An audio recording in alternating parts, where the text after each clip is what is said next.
Welcome back to the Cheap Heat Productions podcast.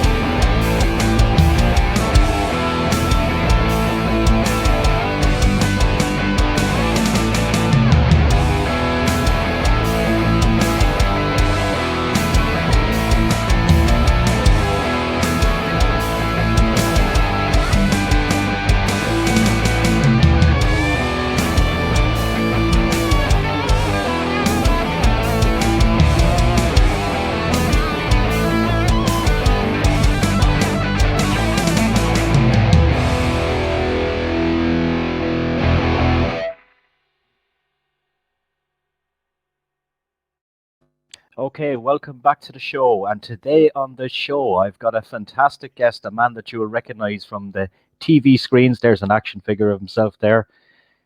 Nick Dinsmore, known to you guys probably that you've seen him on the screens as Eugene. How are you doing today, sir?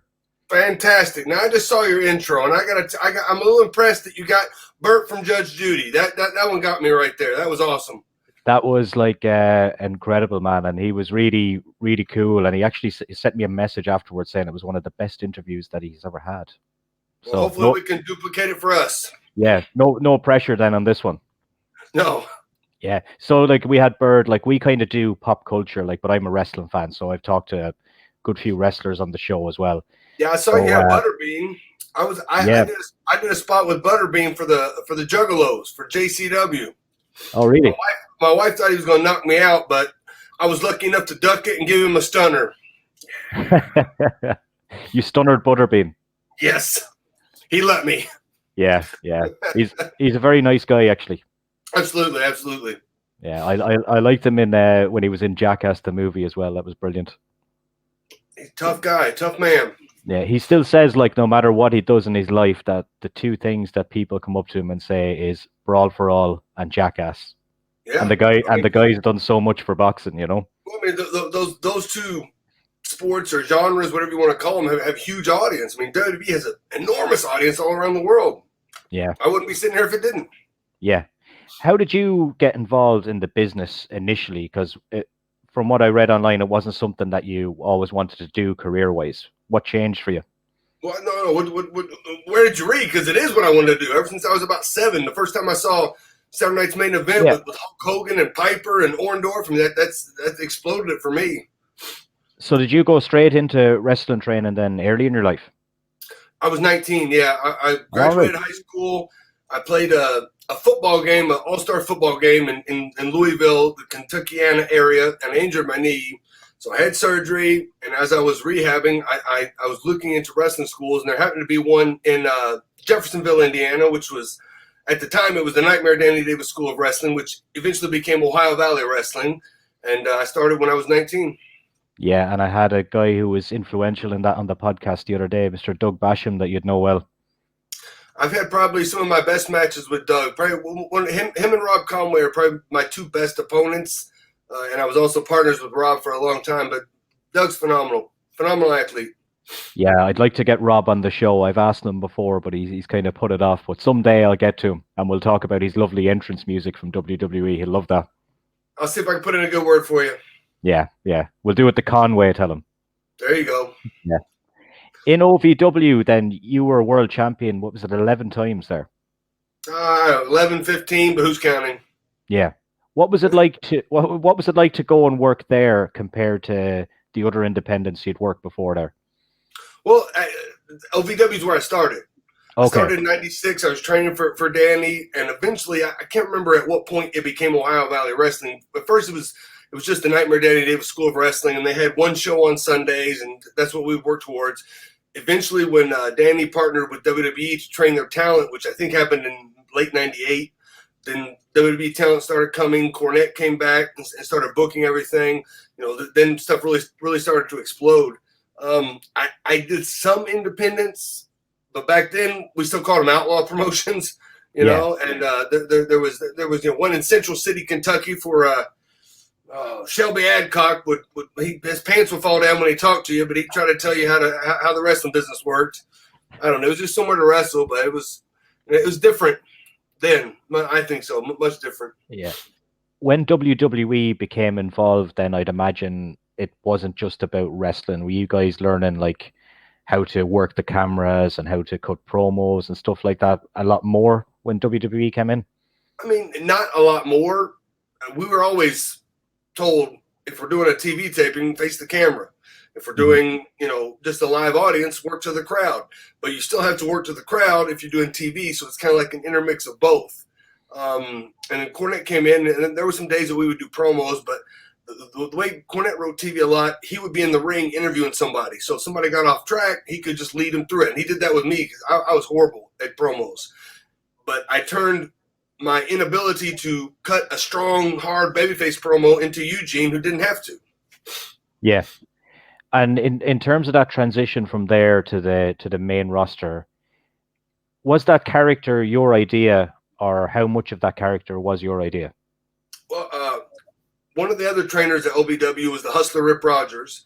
Rip's son has autism, and he told me, I don't know when it was, 2004-ish, 2003, late 2003, what about a character that isn't very social, has difficulty talking to the other stars, can't put a square peg in a square hole, can't tie his shoes, but the minute he gets in the ring, he can do everything that he's seen on TV flawlessly, an idiot savant type wrestler.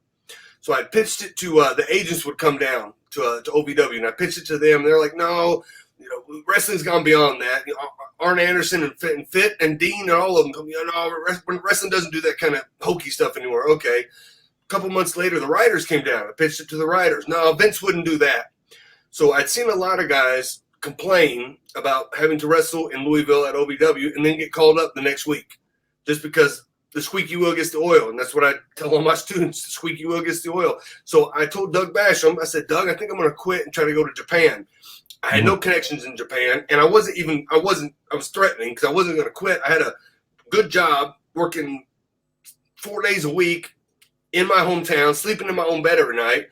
Doug told Dean, Dean told Johnny Ace, and Johnny Ace tells Vince. And next thing I know, I'm sitting in a meeting with Vince McMahon and Stephanie. And Vince goes, I want to get back to character-based wrestling. And I hadn't put a whole lot of thought into this character. It was just what I told you, just a basic premise. And I told Vince, and he's like, oh, great, we'll start on Monday. So then I'm like, what am I supposed to do with that? Steve Austin was back. It was February of 04, I believe. February of 04. And Austin had come back for something. I can't remember, maybe Saturday Night's Main Event that they taped. And Austin walks in the office, and Vince goes, Steve, have you ever seen this guy wrestle? And he looks at me and goes, no. I said, well, Nightmare Danny Davis trained me. I knew that Nightmare Danny Davis and Steve Austin had a friendship when they both wrestled in Dallas. So Austin looks at me and goes, well, he's probably one of the best then. And it was like that vote of confidence that really, pushed me over the edge. And McMahon was ready to invest in this character idea.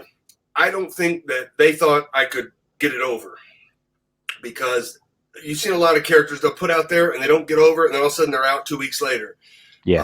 But the first time I wrestled, I wasn't on TV. I wrestled Lance Cade in St. Louis, and it was during the college Final Four basketball here, which is March Madness going crazy. And we drew not a great house, but it was still a solid house. Nobody had ever seen Eugene. And by the end of the match, the people were chanting Eugene's name, which never happens for unknown talent.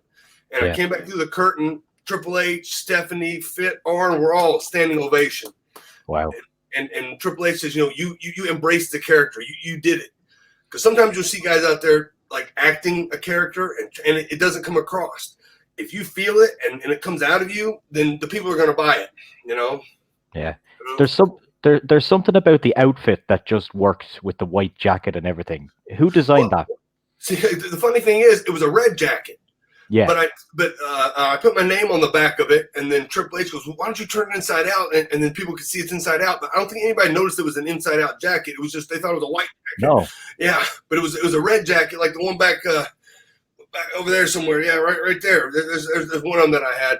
And I put my name on the back of it and turned it inside out. And then literally, I had boots and I had knee pads, but I had to borrow a pair of trunks from Rob Conway, who had he had a pair that he would give to the seamstresses to design off of, a base pair, which were just that blue pair. And then that was it. I just went out there and I tried to make it look as simple as possible, or as simple as like anybody could find at a yard sale or something, and just kind of put it together. Yeah. That's really interesting, like to know about little things like that from the ring gear and everything as well. When you were there, how involved was Triple H when you first started in the business? I would say he was heavily involved, Yeah, and then as I progressed with the company, even when I was a coach at NXT, then he was really immersed in that project. But yeah, he was. I mean, by that time, he was a top guy, and it was. He learned from every other great mind that came before him, and he really. They call him the game. I think it's a good moniker because he really embraced and learned the business, and he did well. He probably one of the best minds ever.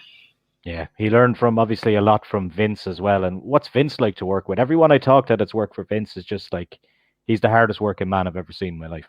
That is true. That is true. He is the hardest working man. I was intimidated around two people, Vince and the Undertaker. And Vince, I just because I'd grown up watching him, he was always the announcer, and then he became the boss. And I didn't really ever get a strong relationship with him, but it was good enough because he liked Eugene. And if you are a character or somebody that gets over, he wants to use you because he's all about business. He's not rude, or he's not anything derogatory. He's not like that. He's focused on his business, and I get that. You remain on top if you have that kind of mindset. When you remember when Vince slid in the Royal Rumble and blew both of his knees and had surgery? Yeah. So I had surgery a month prior. I was in Birmingham doing therapy, and I knew where his hospital was in Birmingham. I just walked into his into his hospital room, and he hadn't shaven in a couple of days, and you never see him with the 5 o'clock shadow. And I told him, I said, "Hey, I'm here in Birmingham. If you need anything," I knew he had somebody there to go get him something, but I just wanted to pop in there. And I wish I would have sat a chair next to his bed and talked his ear off until he told me to get out. But I was so nervous. I was like, "Hey, just want to say hi, make sure everything's okay. I'll talk to you later." Stephanie McMahon called me a couple of days later and said, "Hey, that was really nice of you. We really appreciate it. But if there's one regret I have, not a whole lot of regrets, but one of them would be, I didn't just sit a chair down and just talk his ear off, until he forced me to leave or until we became best friends." Yeah. Lucky you didn't go in with the bedpan like Steve Austin did when he was in the hospital. I should have fed it to him so he hit me with it. Did you ever get intimidated going out for pay-per-views, like nervous in the surroundings like of live television, huge crowds, worldwide audience? What did you think about all that aspect to things? I'm sure that I did, but when I recall, I don't recall that. I'm sure like the first time I was a little bit nervous, and I'm sure the first match I had, I was a little bit nervous, but by that point, I'd wrestled for 8 years. So I call myself a 10-year overnight success. But a lot of the guys that were trained in OVW were now on TV. Batista, Randy Orton, Rob was already on TV. So I knew all the guys in the locker room. So the locker room environment wasn't intimidating or challenging. And I've been wrestling for 8 years, and it's the same thing. It's the same size ring, or pretty much the same size ring, and it's the same, the same act, the same moves. I think it was just, I don't know. I was probably nervous about screwing up or just not doing a good job or not doing what they wanted. But when I went out, and then Eugene started to get over, and then signs started coming, and people holding signs. I bought a ticket to see Eugene, and then I knew, like, oh my gosh. And WWE gave me a little bit, and I did well, and they give you a little bit more, and they give you a little bit more, and they do that, I think, expecting people to fail. And then they can say, okay, we gave him a shot, let's release him and try somebody else. And it didn't happen. I went from like a bumbling, comedy Eugene to all of a sudden I'm in the main event at SummerSlam with Triple H. It was like rocket, and it was surreal.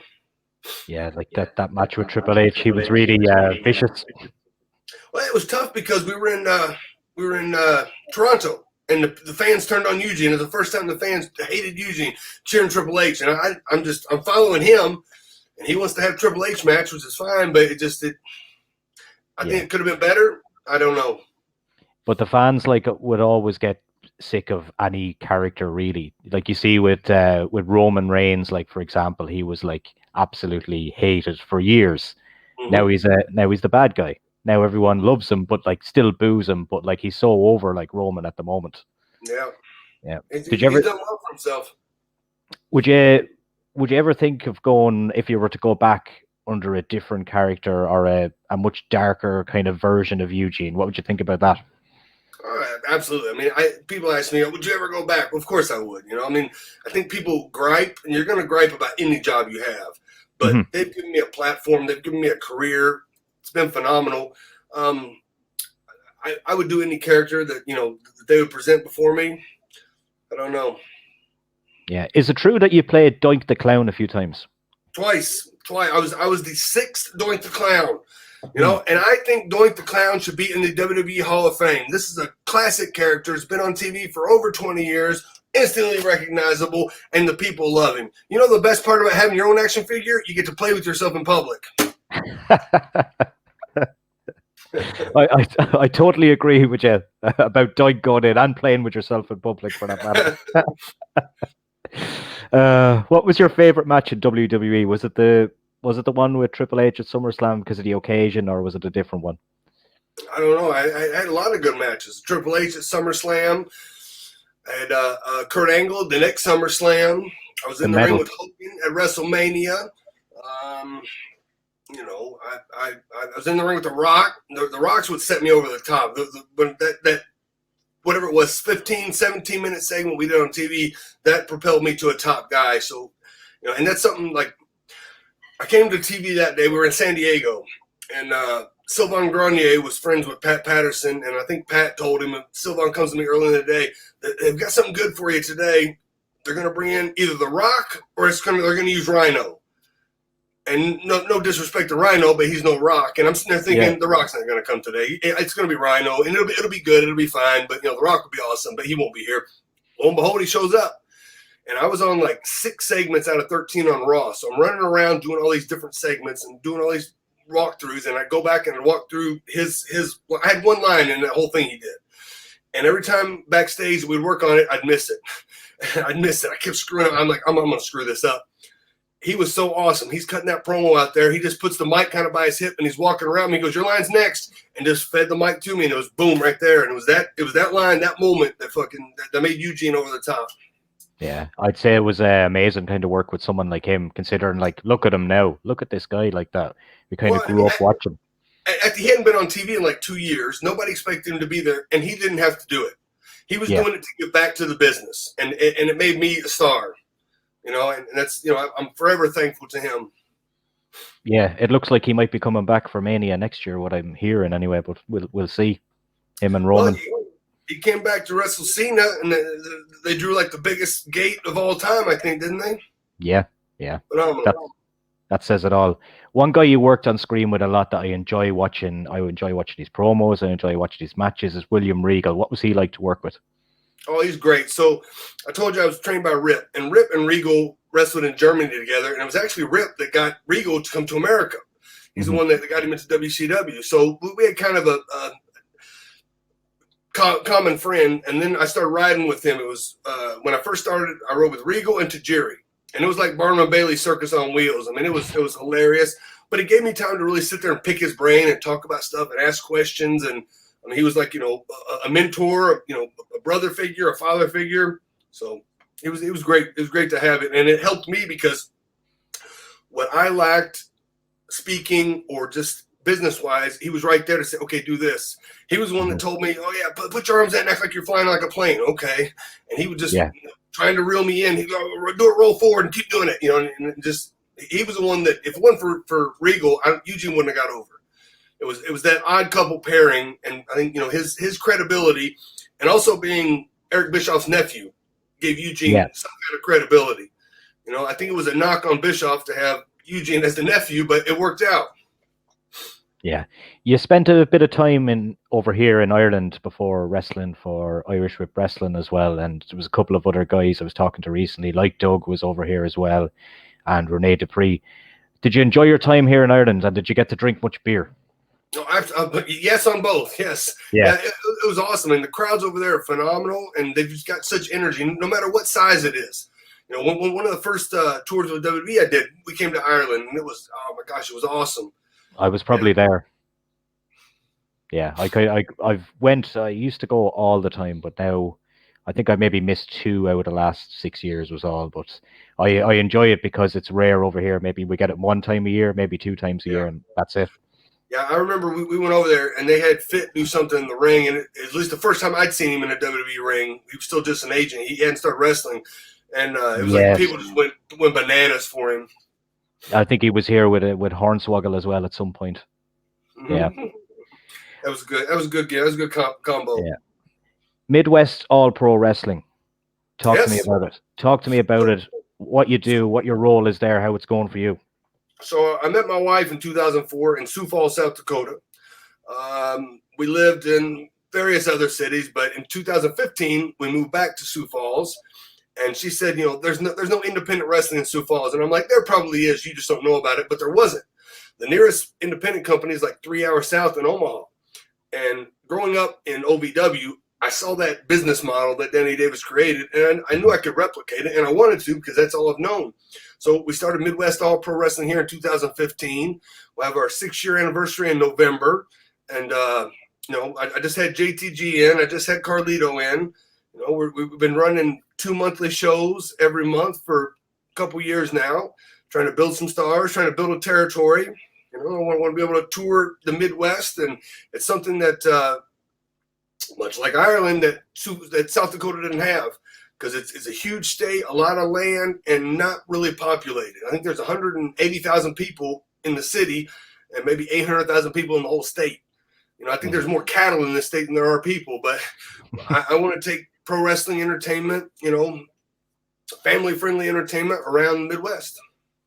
It seems like, for me, looking on the outside when I'm talking to people from different parts of America, that there's a big rejuvenation of independent wrestling happening right now, with streaming services, with like different shows that people want to go to. Like, what's it like being there at the moment? Are you excited about what the future might bring?